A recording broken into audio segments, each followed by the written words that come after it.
I think you're in trouble if you're getting your content from an AI tool. The worst part about AI for content marketing is actually the output of content. Can I get by with the free ones like Google Analytics on everything you just talked about? Am I going to be paying for these tools? Most businesses run to a tool first before they need it. What I like to think of for technology is it should hurt so much, it should be painful. If you ask me, why does most content marketing fail, which it does, is because they don't have any kind of differentiation. And second is because they stop. Don't just go start creating content. You want to figure out, okay, who's the specific audience that you're trying to target? If you're a content creator and you are focusing on other channels to help you in your marketing, you are sorely mistaken.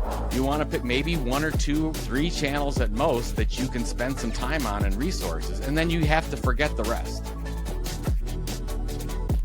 Welcome back, everyone, to another installment of Mastering Tech Grow. Today, we have Joe Pulizzi, who's a content marketing guru. By the way, guys, I went to Joe's LinkedIn page, just to make the intro right now. And I was like, hey, this guy is huge. So I picked up a couple of details, Joe, but you probably will need to add more. So Joe is a founder of multiple startups, including content creator newsletter, The Tilt. He as well has a content entrepreneur event called Creator Economy Expo. He's an author of 7 books, one of which is a must-read business book, as coined by Future Magazine.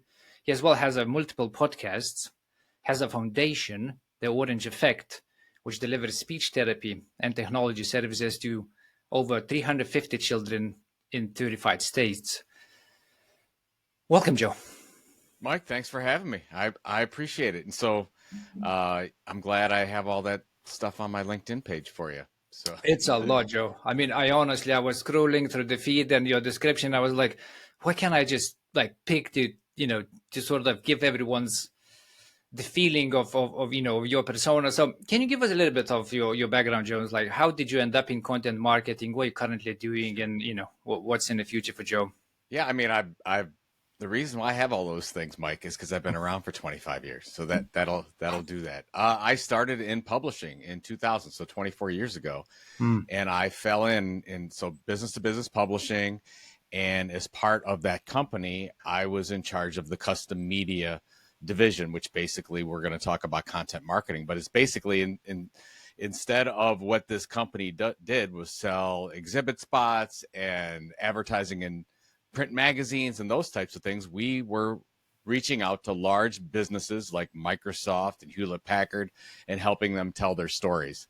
And so we did custom print magazines for them, and that led into webinar programs, and that led into podcasts and social media. And so from there, the content marketing revolution, as they say, happened, and I got really involved and went down the rabbit hole, left the publishing company. It was called Pet Media. We left, launched Content Marketing Institute, which is probably what I'm best known for. And then from there, launched the event Content Marketing World, which became and still is today the largest in-person event for content marketing. I think in 2015, we had 4,000 attendees from like 70 different countries coming into Cleveland, Ohio. I'm from Cleveland, Ohio. So coming into Cleveland, Ohio. And I've been talking about content marketing ever since. I fell in love with the practice. I think that it's very difficult to do. It takes a lot of time, but it is the absolute best form of marketing on the planet. And I'm partial. That's okay. But we'll talk about the details of it. And then from there, I've written a bunch of books, like you said, and I love talking with individuals and companies about how they can build valuable audiences through this philosophy of content marketing. Well, we're going to learn a lot today, and I know I'm going to learn a lot today.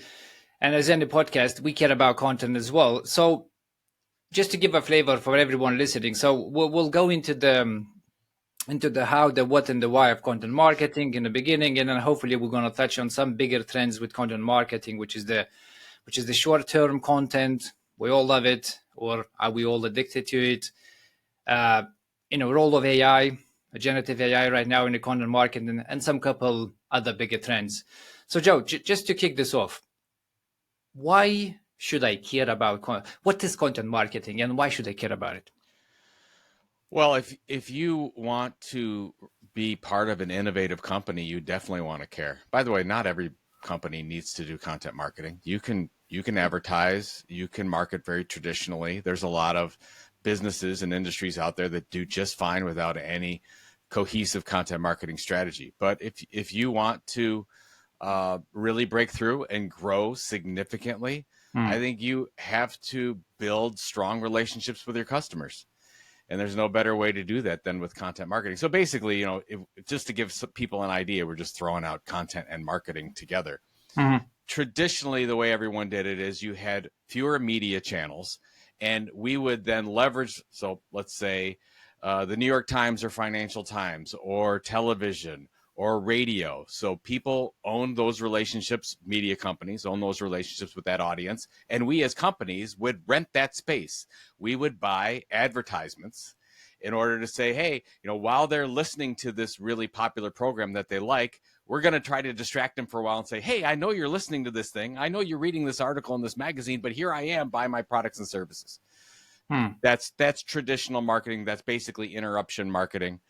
And because Google came along, because we have now the access to create content all sorts of different ways, and it's not as expensive as it used to be, we could say, we could still do advertising. We can still interrupt people, and it does work. I mean, look at Facebook ads. It works really, really well. But what if we want to build a relationship with that audience, have them come to know, like, and trust us over a long period of time? We actually want to be the media. We want to be the magazine they're engaging with. We want to be the social media that they're engaging with, the email newsletter, the event, the webinar series, the podcast. We want to build that relationship. So that's where a lot of companies are saying, look, we've done all this stuff in the past. That's great, but let's create our own podcast. Let's create our own YouTube video show. Let's create our own newsletter so that we can build a relationship. And the whole goal is, we're talking about marketing here. So we want to focus on marketing goals. What are we trying to do? Are we trying to get more people in our funnel that weren't aware of us before so we can sell them stuff? So lead generation. Are we trying to create more loyal customers so they stay with us longer? Are we trying to create customers who will buy more stuff from us? Those are all the types of content marketing goals that we might have. And then we do the thing. We do it over a long period of time, and we measure it and hope that it works. And it's worked fairly well. Just to throw out before we get to some more things, a lot of people think that content marketing is relatively new, and it's not. It's been around for hundreds and hundreds of years. There's really amazing case studies. For example, manufacturer in agricultural John Deere has had the Furrow magazine since 1895, and that's not even some of the oldest ones we could throw out. It's just evolved because now everyone can get media with them in 2 seconds because they have a smartphone, and anyone can create media in 2 seconds because they have a smartphone. So that's changed everything. And now you've got you've got so much content competition out there. You've got to be pretty good at what you're doing in order to build that audience. I want to dig into that relationship. It takes time, isn't it? So yes. I want to build trust, and I want people to stay effectively, read my content, watch my content, consume my content. And then, of course, because of that trust, I will probably be able to, sell or convince them, whatever is the goals. Like, what should I expect? I'm a startup. Maybe I'm just starting. Like, what's my game here? Like, how do I think about the strategy? How do I think about the type of content I want to do? Maybe distribution channel. And what journey am I looking? Is it a year? Is it 2 years? Should I sort of brace myself and not expect quick results? And let's dig into that. Yeah. So first of all, it is a marathon and not a sprint. It takes a long time to build an audience. If you look at any media company since the dawn of time that started, they do 3-year plans, and they do 3-year plans because it takes a long time to build an audience and monetize that audience. So the first thing you want to do is make sure when you think about the content you're going to deliver, this is not content about you. This is not content that's your products or your services. This is something that's going to help your customer, your prospect, your audience, whoever that audience is you're targeting in some way, help them get a better job, live a better life, whatever it is. So the first thing you want to do don't just go start creating content. You want to figure out, okay, who's the specific audience that you're trying to target? And be very specific. If you're a business-to-business company, you might have 6, 7, 8, 9 different types of audience personas. So you need to pick one. And then once you pick that audience, you figure out, okay, what's their pain points? What keeps them up at night? Okay, that's my, and then you go back to your marketing. Well, what am I trying to do? Is this a lead generation goal? Is this a loyalty goal? Is this a yield goal or whatever? So we want to make sure we figure out, okay, this is going to be built on some kind of measurement. We need to measure what I'm doing. That starts with goals. So what you want to do then is figure all that out and say, okay, what's my sweet spot? What is the pain point? What are the pain points of your audience on one side? And then on the other side is what are you qualified to talk about, to tell stories about? What differentiates you? And you bring those two things together, and then hopefully you have something truly differentiated that you can talk about. So, there's a case study I've been using for years. Anne Reardon, she's known as the baking queen of Sydney, Australia. And she started more than 10 years ago talking about impossible dessert creations. So while everybody out there is just talking about, oh, food, we're going to do recipes, we're going to do what everyone else is doing, she says, well, there's so much content in that area. How can I differentiate myself? And she started to do like impossible cakes, impossible, there's one that's really amazing on YouTube that you can find on her channel called How to Cook That.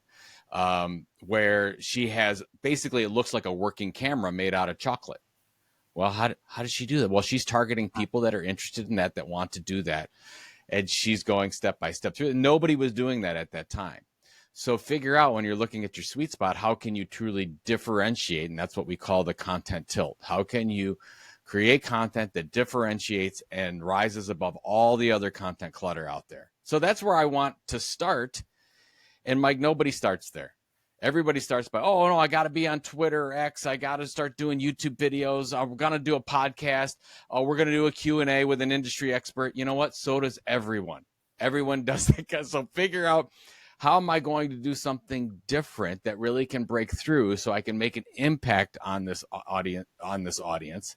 And then it's going to take 12, 18, 24 months to get to whatever kind of marketing goal you want to. And if you ask me, why does most content marketing fail, which it does, is because they don't have any kind of differentiation.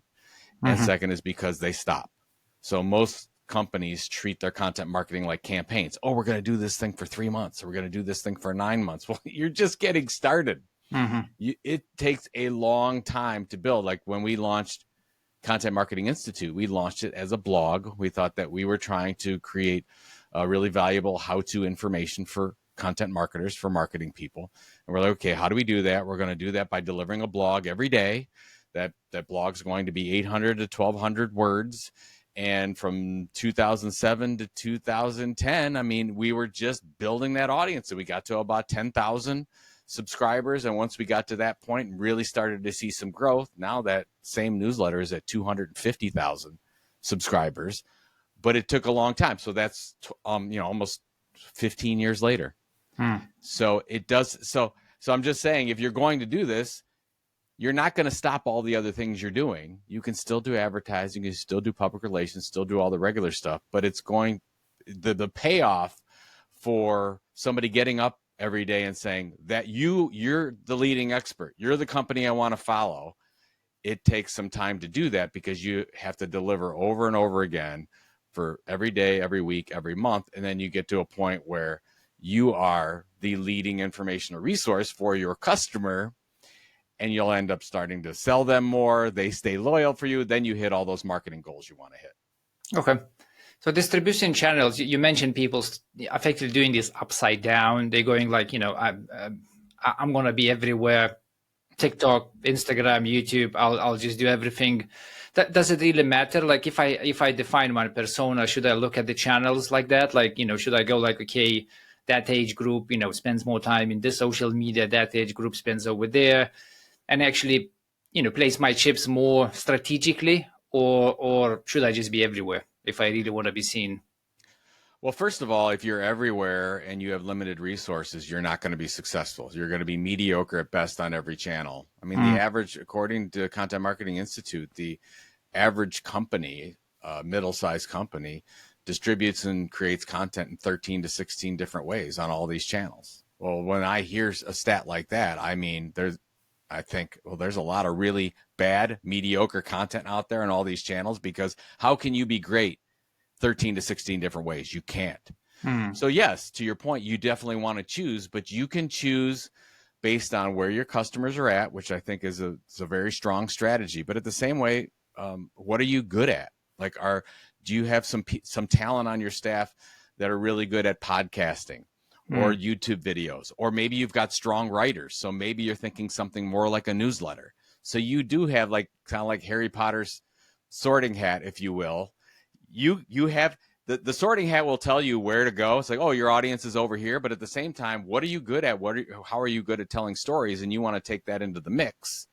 So, for example, I'm targeting entrepreneurs today. I want to target entrepreneurs who are trying to build a content business. Well, where are they at? They're probably on Instagram. They're probably on Threads. They're probably on X. They're probably on YouTube. But I am best at writing. The thing that I do best is writing. So I'm going to choose a newsletter to build my audience, an email newsletter, and then I will leverage maybe one of those, maybe Instagram or maybe Threads or maybe YouTube. I'll leverage one of those channels to try to get attention on and rent my audience on those channels, and hopefully drive them to something that I have more control over, which is an opt-in email newsletter. And then just stop there. You want to pick maybe 1 or 2, 3 channels at most that you can spend some time on and resources, and then you have to forget the rest. And you've seen it as well as I do. And you got companies that are everywhere. It's just like, they don't deliver on this day. There's really bad content on this day. What are you doing wasting your time with the resources over here? You can't do it. Now, when you get to a point where you become an expert at those channels and you start to get more resources, then you can expand out like a media company would. But at the start, 1, 2, 3 channels, focus on delivering consistently over a long period of time there, hit your goals, and then move on. Okay, I love that. Strategically speaking, you do want to think about everything we just talked about, your personas, using your channels. On the other hand, you do have that potentially fear of doing things, and I'm going back to like startups, or maybe it's like a solopreneur, people who just want to start, right? And Sure. maybe they don't have the knowledge to actually create these strategies, and you go like, you know what, I'm just going to take my phone and I'm going to start doing things, hopefully for quite some time. At which point, you basically go and become strategic. It's like, Sure. effectively where I'm going is like, I've seen a lot of startups in UK who just basically wing it, and it's almost like you're becoming like archaeologist. You're just like brushing, in this area, brushing in that area, and you're just almost like looking what sticks, because you yourself, you don't maybe have knowledge or resources or time to really investigate and create that strategy before you actually do the content. Is that approach, like, which is upside down, is valid to some extent? No, there absolutely is a place for testing. So if you go out there and you're like, well, I'm not sure what's going to resonate, let's try some things. I don't have a problem with that, as long as you're using it as a learning platform. You're totally fine. I mean, look at Mr. Beast, right? So Mr. Beast, Jimmy Donaldson, maybe the #1 creator in the world, and has built whatever. He's got 150 million subscribers on YouTube, multi-billion-dollar brand now. So he's doing all the things. Well, for the first 3 years, he was just testing. He did different topics. He did them different ways. He did them different lengths. He was trying to figure out the YouTube algorithm, and he didn't even get to regular posting and regular content, and for like 3-4 years after he started. So he started in 2012. He ended up getting, I think, 30,000 subscribers by 2016. Didn't hit 1 million until 2017. So there's 3 years of just testing. And now he set the expectations where that he had the time. He made the time to do that. So let's take your example of a startup. If you're going to go and say, okay, I don't know, here's a topic area that we can try. Let's go out there for 30 days and try it. Let's get out the smartphone camera and let's record some stuff. And as long as you're consistent about it and you know sort of what you're measuring for, you're trying to get some more followers, you're trying to get some more shares, you're trying to see if there's some feedback, somebody commenting, whatever you're looking for positive affirmation, that's fine. Then use that and take that into something more strategic. I don't have a problem with it, because most of us that launch these things, you're not going to be right from the start. maybe you'll get lucky, but you probably won't. You're going to put something out there in order to get feedback. We call it putting up listening posts. How can I put up as many listening posts as I can, gather as much information as I possibly can to inform the next iteration of what your content marketing plan is going to be? So totally agree with that. It can absolutely work. I love the listening post as a what's the word I'm looking like, abbreviation or just a label of things you can do. A listening post. That's sounds. That's an old, and Mike, that's an old publishing term. So back in the early 2000s, when I started in this thing, like when we would put together an editorial plan for the magazine. So this is back in the print magazines days. We were like, how do we create listening posts so we can understand the needs of our readers more, so that we can be successful? So we'd like, we're gonna do surveys.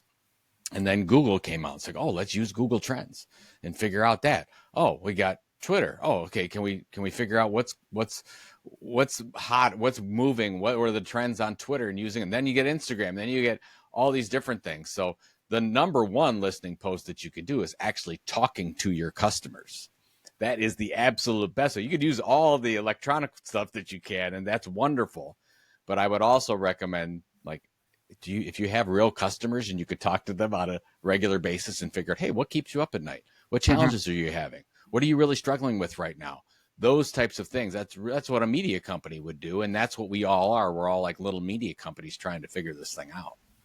I love that. Okay, so let's talk about that. Let's go from like -1 to 0, right? It's not like from 0 to 1, but we're at -1. We just starting. We started doing some content.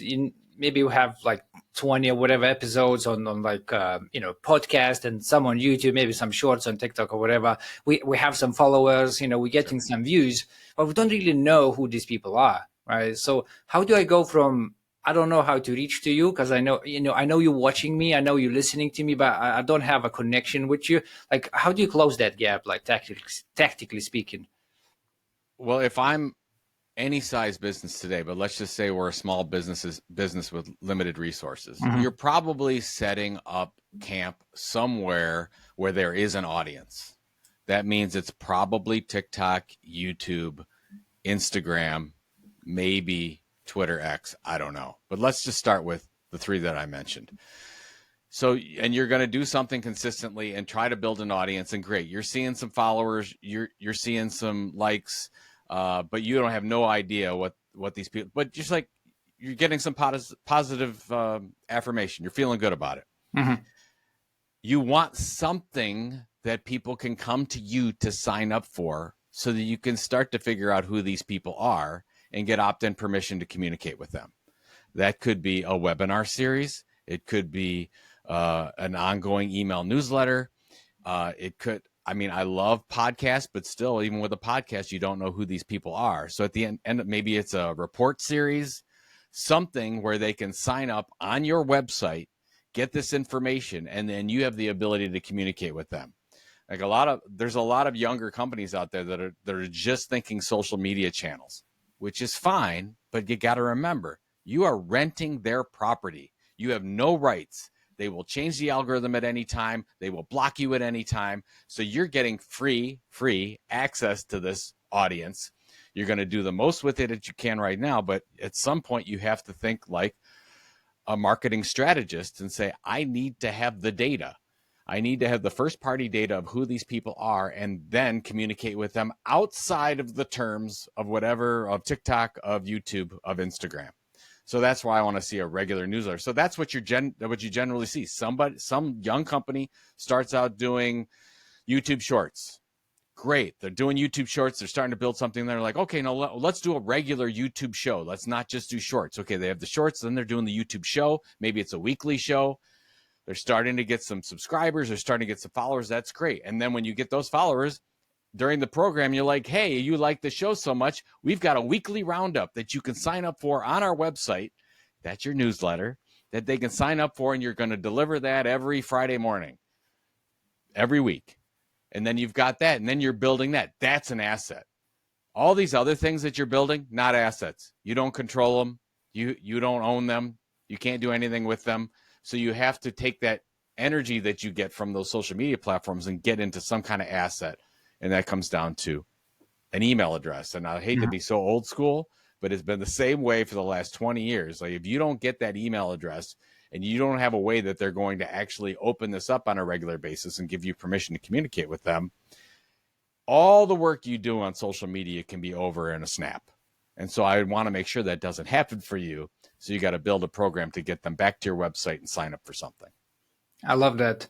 And people, do you tend to underestimate emails? I don't know why, as well, but I do see it's getting jumped over. It's still the medium where you get majority of eyes like every second hour or so. I would say maybe a phone number is very good as well, because you can just add people in like WhatsApp groups and just have like a very close reach to potentially your customers or listeners. But yes, email is probably the first milestone we're going after, right? So we just started. And when we're thinking about measuring our success, let's just put that goal. We just want to get people emails, because that will allow us to talk and potentially niche down and, find better topics. Mm-hmm. So that's like our first, success metric, right? Is there any other bigger metrics I should be looking at when, I'm thinking about content marketing strategies? I know it's probably, almost like a contextual to everybody, but are there like a generic one, such as like getting an email? Definitely a success. Like, are there, bigger generic ones? Yeah, I mean, you could look at all kinds of, first of all, there's nothing wrong with some of the vanity metrics. You could look at, oh, I'm getting traffic to the website. I'm getting, look at all the impressions I'm getting on LinkedIn. Like you could see over time, like let's say that you have a YouTube show. You can see your analytics. How long are they watching your YouTube show? How many people are you getting? So you can see those types of things, and that's what I would call vanity metrics. But it's like good, it's positive. You're seeing impressions, things are good. Then you get into a little bit more serious metrics, and that's when you have somebody's information, somebody's data. So to your point, you get their email address, wonderful. Then once you have that, then you can start to take that email information and put that against buying behavior. And this is where you get to the holy grail of marketing measurement. And you can say, okay, let's say that you've started a podcast, and then from that podcast you get people to sign up for something in email. Okay, so you got them in through the podcast, you get them in then an email, and then you could say, oh, okay, I'm going to take that email and put that against our customer database. Who's buying? Are they buying more? What are they buying? So you can draw a direct line and say people that listen to that podcast buy more, stay longer, share more, whatever, because you have that data to do that. Until that point, you don't have it. So we've got to use these vanity metrics for a long time until we get some type of data. Now, you could do it on the back end where you could say, well, how did you hear about us? Did you hear about us on the podcast? Did you? So that, but that's harder to get, because you never know if you're going to get the right answer from a customer. You can get direct data that way. So that's where it comes in, is what is your marketing goal? Is your marketing goal to, if it is a loyalty driven goal, that's where you might even want to go old school and say, I already have my customer information. Maybe we're going to send out a quarterly magazine to them. And when we send out that quarterly magazine, God forbid we're talking about print magazines, but there's very little competition there. You could send that out, and then after a year of sending just certain people, certain customers, that magazine, you can measure their behavior. Are they buying more? Are they staying longer? What are they doing? Are they using the QR codes in the publication? Like what are they doing? So that's the kind of stuff that gets really magical. That's hard to do when you don't control the media channel. Infrastructurally speaking, Joe, is like these tools. Can I get by with the free ones like Google Analytics, or am I looking, if I want to get advanced view on everything you just talked about, am I going to be paying for these tools? Most businesses run to a tool first before they need it. What I like to think of for technology is it should hurt so much, it should be painful. And then I want you to wait as long as possible before you actually buy a software license for something. Because to your point, you can do so much with the free tools. So use your Google Analytics. You probably will need some type of email program. I'm not going to throw out names. Just whatever your favorite email program is, use your email program, because we want to make sure we get through all the we can wait through all the spam filters, get your opt-in permissions, and then you can see who opens it, who's sharing it, how much are they, are they looking at it, are they not? And then you can match that data up with your CRM system. So whatever you use, whether you use a Zoho or a Salesforce or whatever. So create your small little package of tools. Don't overdo it. Even if you have to use spreadsheets on occasion, I would say keep it as minimal as possible, because the last thing you want to do is start to buy all these packages and then not use them. And they say, hey, I'm spending thousands of dollars a month on the software and I don't need it. So I would rather you start with, maybe we have to use Excel spreadsheet for a while or Google Sheets for a while until we get to a point where we're seeing enough impact where we can actually buy a Salesforce license or a HubSpot license or whatever the case is. I love that shout, Joe.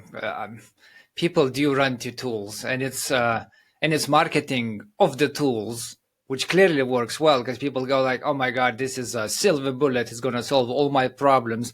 But then there's a learning curve, there's a integration curve, and then before you even do you actually have a data to utilize that tool? And yeah, I love that shout. Just use free tools, spreadsheets. Come to the point where you actually go like, okay, well, this is becoming quite annoying. Maybe there's a lot of admin time, and we have a very clear requirements for the tool. Let's see what we can get. Okay. So we got good foundations now. We have some ideas. So let's look into that short content media trend. It's like, what's your personal take on it, Joe? Like, do you use it? Are you participating? Are you creating? It's like your personal view of it. So my personal view is if done right, it can be extremely successful. I mean, there's no denying it, where you have people that have leveraged Instagram and TikTok and YouTube and YouTube Shorts and done tremendously well. Now, I think the best way to do it is to do a show, like have something. Like, for example, the Kelsey brothers here have done their podcast show that's been really, really successful. And then they take clips of that show and make shorts out of them. I think that's the easier way to go. So create something that's an actual thing, like a long form YouTube show, a long form podcast, something with a lot of content that is not high production. And then you can cut that up however you want to. So Robert Rose and I have a podcast called This Old Marketing. It's been around for since 2013. So 11 years we've been doing a podcast on this thing. We record the podcast. It's no frills. We use StreamYard. It doesn't cost us very much to do that. Boom. And then we have a couple people that'll take some of those and put some clips together. Some of those clips work and some of them don't. We put those clips on YouTube and TikTok and whatever. And great. And hopefully people will find out about, send them to the longer form show. That's how I like to see it done. Now, if you have a show that's a short form and you're just doing, 30 seconds, 60 seconds all the time, and that's your thing, that's fine. But I hope it's just about something. It has, like, what is the show about? Like, what are the stories that you're trying to tell? That's what what a lot of individuals and entrepreneurs do. They just like, oh, I'm just going to get on and start talking about stuff. Are you? You're going to do basically what another billion people are doing at the same time. So then you are at the, you're basically, the TikToks and the Instagrams of the world are going to choose you and your content over and above everyone else's. And maybe they'll do it one time and then they're not going to do it the next time 9 times. And then maybe they'll do it again. Fine, whatever. You never know when viral content's going to hit. So focus on something consistent over time to do. That would be my recommendation. I don't have any problem with short form. The reason why I don't love it, Mike, is the fact that I don't have any control over it. I'm giving all my content to another company, and I'm hoping that I've gamed that algorithm so much and figure that out that they're going to share to my followers, which they've said. I mean, if you look at Instagram CEO, Adam Mosseri, he's come out and said, even if you have a follower base on Instagram, we are going to show as the same preferential treatment to somebody who just comes on the platform for the first time as we do you, because we want to give a break to new content creators. So what does that do to somebody who's built an audience? It means we're all starting from zero every time. And and he could change the rules tomorrow, and that's fine. It's their prerogative to do that. I'm not negative social media platforms. They can do whatever they want, but we just have to be realistic that we're playing their game, and we don't, we need to make sure that we leverage those channels and build some asset when it comes down to it after the fact. I love that, Joe. Effectively, the lesson is get close to your listeners, get close to your customers as close as you can be. Get the emails, get the phone numbers, be able to reach them on your own terms. Yep. Because when it comes to social media or social media platforms, things can change quite quickly. There's many stories as well, around where people build lives and businesses around their channel. Something switches, they get maybe censored somehow, they said something wrong, and suddenly everything's through the window. You get booted. Hey, I started on Twitter in 2007. I was an early person to Twitter. In like 5 years, I had over 100,000 followers on Twitter. It was working great for me until it wasn't. And when they started to tweak the algorithm over and over again, the content that I was putting out wasn't the kind of content that they wanted to promote. And then by 2017, 2018, really wasn't working for me anymore. So I got 150,000 followers on Twitter, and what's it doing for me? Nothing. So hopefully over that time, if I was smart, and I like to think that I did a good job of it, I was moving people from following me on Twitter to some of my other things. Here, you can go buy my book here so I can get that data. You can go check out our podcast. Here's my email newsletter. Other things to move them off that platform. I love that. Okay, so we're not against short content. It can really work well. You just need to be sort of thinking about it. And do you have a preference of a platform where you think it works, better? Because everybody does the short, like Facebook has shorts, Instagram has shorts, YouTube has shorts, TikTok has shorts. Like, do you have your choice of distribution channel, or all of them pretty much? Well, they all, so basically Instagram and YouTube have basically copied TikTok's algorithm, or trying to. So TikTok was the first that really did the vertical scrolling short form video. Yep. And now everybody has them, to your point. So to me, it doesn't matter. I would say choose one. I would say really figure out, so let's say you choose TikTok, which I'm not on TikTok personally. I don't know. Who knows what's going to happen, if it's going to get banned in the United States, whatever. We don't know. But let's just say that you believe that TikTok is the way to go. Then go all in with it. Go all in and say, I'm going to post 3 times a day. Here are the times I'm going to post. Here's the content I'm going to post. Here's how I measure it. We're going to do this for 45 days, and we're going to see what happens. And you know what? Put Instagram and YouTube shorts off to the side. I know a lot of people say, I'm going to take my TikTok, I'm going to put it on Instagram, I'm going to put it on Facebook. Just do one platform. Figure out that platform. What's working there? What are the what are the hashtags that are working? What are the hashtags? And then once you do that, then you can make a decision of whether you want to go more all in on TikTok, or then say that's not working, let's try something else. Or now we can spread out to the other channels. I think we've just gotten into this point where, because all these things are free, that we should just distribute everywhere. And I think that we don't have the time, we don't have the resources to really figure out all these channels and do what we need to do. So just choose one, whichever one makes the most sense. For me personally, I'm not doing that. I'm all in on LinkedIn. Most of my audience are business to business marketers. LinkedIn is their channel. And it's also a channel that I like because it has preferential treatment to writing over video right now. So I can write something and do really well with it to my target audience, and then get them to sign up for my newsletter directly from that. But I'm all in. I'm trying to figure out LinkedIn's algorithm all the time. That is the one social channel I'm using.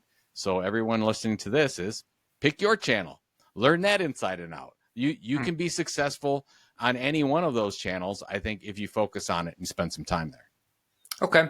What about automation tools? Let's say, HotSuite, Buffer, which effectively, you just connect up your YouTube, your TikTok, your LinkedIn, and you post on them, and they just distribute on all of the channels. Sure.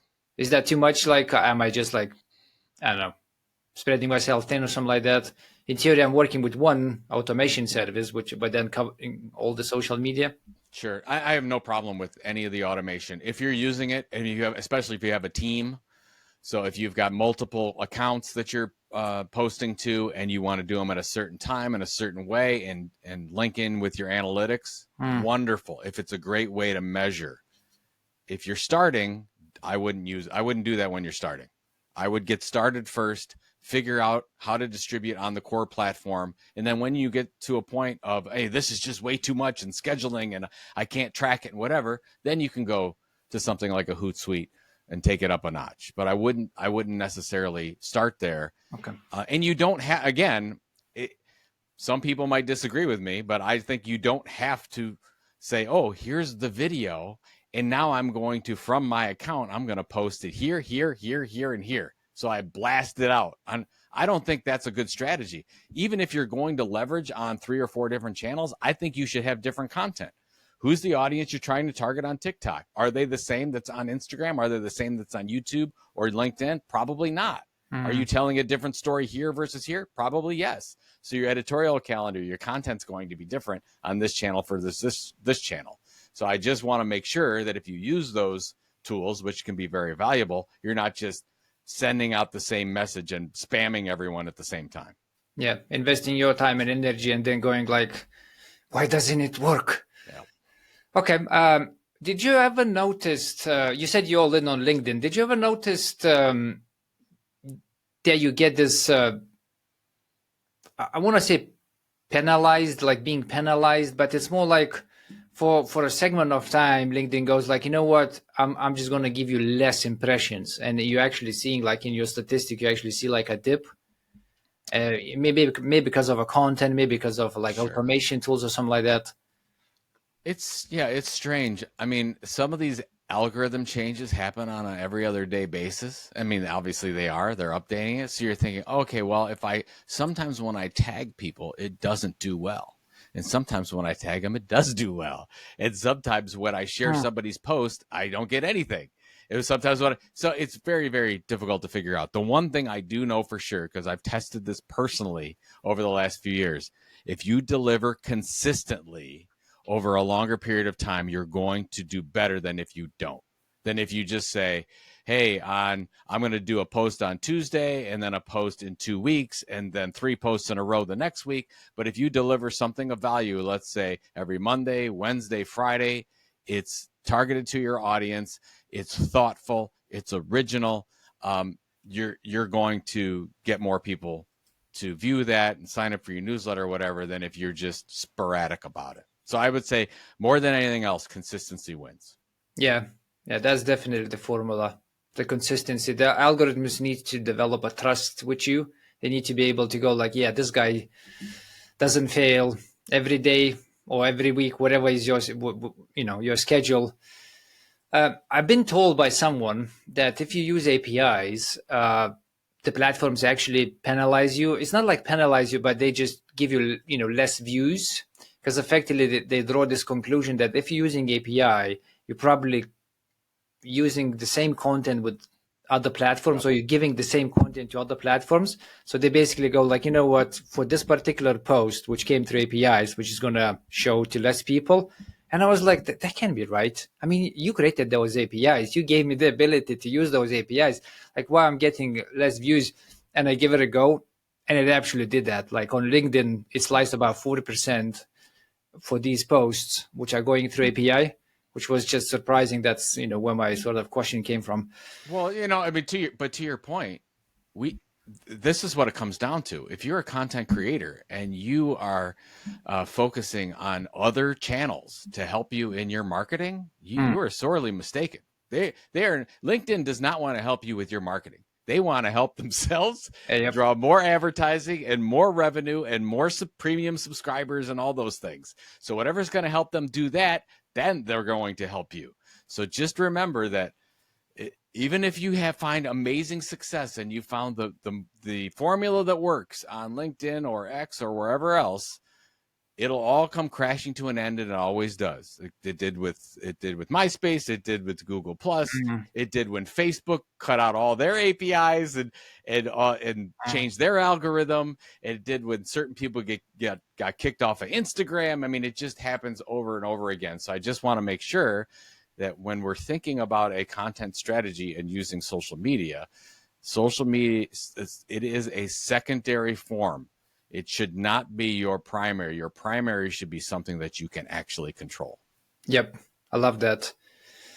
And it's like you scratch my back, I scratch your back type of situation. Like, if the platform, or in this case, algorithms go like, I think you're working just with us and you are just in our, platform, say LinkedIn for the sake of argument, they will just go like, I love it. You love us, so we'll love you. So we'll, give you more impressions. But if you have, other friends, let's call them, other platforms, they're probably not going to give you that much love to your content, which, again, makes sense, right?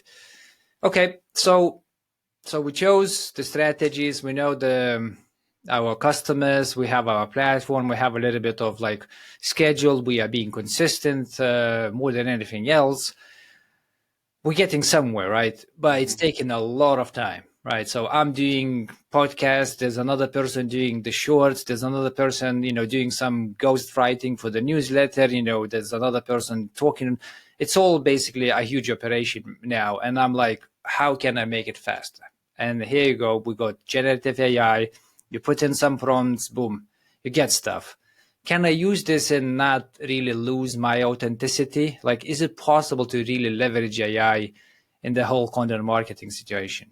Well, first of all, it's possible because there are a lot of companies that are leveraging it, that are using ChatGPT 4.0 and Claude and whatever other Perplexity and whatever other tools out there, and they're taking that content and they're using it. So maybe I'll rephrase, Joe. Sorry, I'll rephrase it. What's the trade-off of using AI for your content marketing strategies? So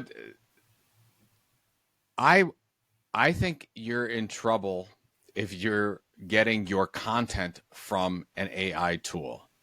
I think long term that whatever you got in your content is 1,000 other people could be getting the same thing. 1,000,000 other people could be getting the same thing, and they're using the same. So basically, you're losing your originality. You're losing your content tilt, and you don't want to do that. Now, what do I like AI tools for? I love it for ideation. I love it for brainstorming. I love it for figuring out, okay, maybe there's some things that you missed that you should. So I'll give you a really good question, or really good, like a use of AI that I actually, and I did this a couple weeks ago. So I wrote a novel called The Will to Die in 2020, and I'm working on the second version of that. There's parts of that book that I don't remember. I wanted to, and I didn't want to have to read the whole thing over again, and I needed to know some detail. I uploaded the manuscript into ChatGPT 4.0, and then I could use that as sort of a Cliff's Notes version and ask it questions based on that. Those types of things are great. If you have to throw a report into AI and get like, give me the detail, give me the bullet points of this one quickly because I can't read this 50-page report. Those are amazing things, part of AI that they can help and be insightful for your content creation. I think the worst part about AI for content marketing is actually the output of content. So it's not that you can't do it. A lot of people do it, but I think that's I just don't feel that long term you're going to create original content to target your audience that's going to help your solve your marketing problems. I really don't think it will. But I think if you use it as an assistant and get rid of maybe some of those components that were unnecessary before, because you don't have to do all the reading, you don't have to do all the research. That's where AI comes in. So that would be my first impression. If people are looking to use those tools, I would use it to just be smart, just be smarter about your research into how you create your content, but don't use it necessarily for final output of content. It's not like, hey, ChatGPT, give me a post about content marketing, make it funny, friendly, add some good hooks so people click and leave comments. Boom, you get an output, copy paste the link, then, click yes. That's not what we want to do, right? That's not what I would do. Yeah, that is absolutely what some people are doing. But you know what? So are another dozen companies, and a dozen on top of that. They're doing the same thing. So how are you any different? You're not getting original content. You're not this is not generative, like this is not full singularity AI right now where you're getting something truly original. We don't even know if we're going to get there. You're not getting it. You are getting something that's already been rehashed because they've learned off of this language model. That means that anyone else who has that license to ChatGPT is going to get the same thing. Yep. So if you want to go out and put out the same thing as your competitor, fine, you can do that. Yep. We wouldn't advise to do that though, but you're absolutely right. I mean, I personally see that all the time, and I'm always wondering like how does it get so much love so it actually reaches my feed, right? And I see that on LinkedIn. Like I see a post and I go like, I know it's generated because like after some time you just get a sense of these, like, you know, how they generate. So there's some dots and sayings and whatnots, and you go like, that's not real. Like that, you didn't wrote that. I know that, but people still seem to be like clicking, engaging, and having chats. So it's probably that, you know, why we're seeing it still happening, because it, you know, people are getting engagement, they're getting traction, and they're still using it. But as a long strategy, effectively, what we're saying, it's not really going to take you where you want to go, isn't it? Like you want to be original and authentic about the content you're sharing. I think this is a short term. This is a short term period of time where this is happening, and some of the stuff is getting through, and some of it's successful. But long term, it's not going to be successful from purely an output. I remember back in the days of, it was a company called Ping FM, where you could take a piece of content and I could distribute that piece of content to 90 social media sites at one time. And when it first came out, it was amazing because I could be in 90 places at once. And then people realized that, oh, I'm just sending the same thing today. I'm just totally spamming. So we're in a very, and that worked for a very short period of time. I think we're in a thing where, oh, you're seeing that now and it's sort of getting through. The social media sites will figure that out. They're not going to let that through long term. So you're going to have to figure out how you're ultimately going to create valuable, relevant, compelling information on a consistent basis to a target audience that is truly differentiated. And AI content right now isn't differentiated. Yeah, I agree. And I'm always wondering, like, there has to be a team sitting there and going like, okay, well, you know, we have ChatGPT. Can we just take people content, put it in ChatGPT and go like, hey, is this your content? Just sort of like go like, yeah, that was generated. So, you know, we're not going to get your views or whatnot. I'm sure teams thinking like that. You know, everyone wants original ideas. They want to be the social platform which, you know, gets real creators on it and gets real content rather than, you know, just Gen AI generated content. So I'm sure they're coming up with tools which will eventually be either publicly spoken about, or you're just gonna not get any traction around that content. I would agree. Yeah, I would agree. Yeah, if you're doing that, if you're leveraging AI for like final output of content, you might want to look at another strategy in the future. That's I would agree with that. All right, so that's a lesson to take away. All right, Joe, we have this question which is in the spirit of the show, and it goes like this: what is one, and you can only choose one factor in your view, most important one for any tech venture growth? Oh shoot! Well, the first one that came to mind was patience. And the reason why I say that is that when we launched our media company back in 2007, but by September of 2009, which is about 2.5 years later, I was ready to quit. I mean, I had not realized how long it takes to build a business. And it takes sometimes longer than 3, 4, and 5 years. And if you're a company that you think that you're going to have immediate success or success inside 3 years, that's a rarity. It takes a long time to build a business. So what I would do in building up that patience is get your expenses down to as small as possible. Like when I decided to leave the media business and launch a business, we're like, okay, well, we might have to get rid of a car. We might not be able to go on vacation. We might, we had to make specific decisions so that we can get our cost of living down so low that we could survive anything coming our way. And the same thing goes for any innovative company out there. I mean, look at your costs. Don't spend frivolously. Don't be on every platform. Be strategic.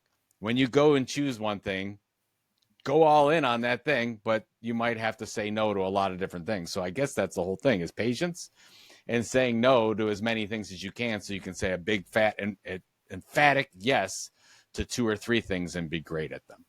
I love that. I would add like endurance or resilience to some extent to that patience, because you're absolutely right. We had the startup. We were building out for like almost 7 years before we exited, and along the way of that journey, there were so many I just want to take a break, to the point where, maybe you're thinking about quitting, but then, you have to sort of get that endurance into you and go like, okay, well, it is a marathon. Like, it's going to take years, let's just go over that challenge. Let's just go over that challenge. And, that patience is hell of important. And all of these success stories, which you mentioned, maybe you will get lucky, maybe you'll launch and in the next year, you're going to be like huge. Always think about them as like a lottery winners. Like, like suddenly there's a guy who's basically nobody, and then boom, he's in the news because he just won like a jackpot of like, 250 millions or something. And everybody like, yeah, I want to be that guy. That's pretty much like one night successes. You get them sometimes, but that's such a low percentage. And it's literally like winning a lottery where 99.9, it's going to take you years, and it's going to take you a sweat, tears, and blood basically to get That's right. a proper, endeavor off the ground. Okay, I love that. Patience, the one of the most important factors. All right.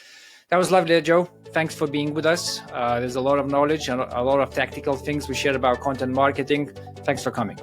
Thanks, Mike, for the time. I appreciate it.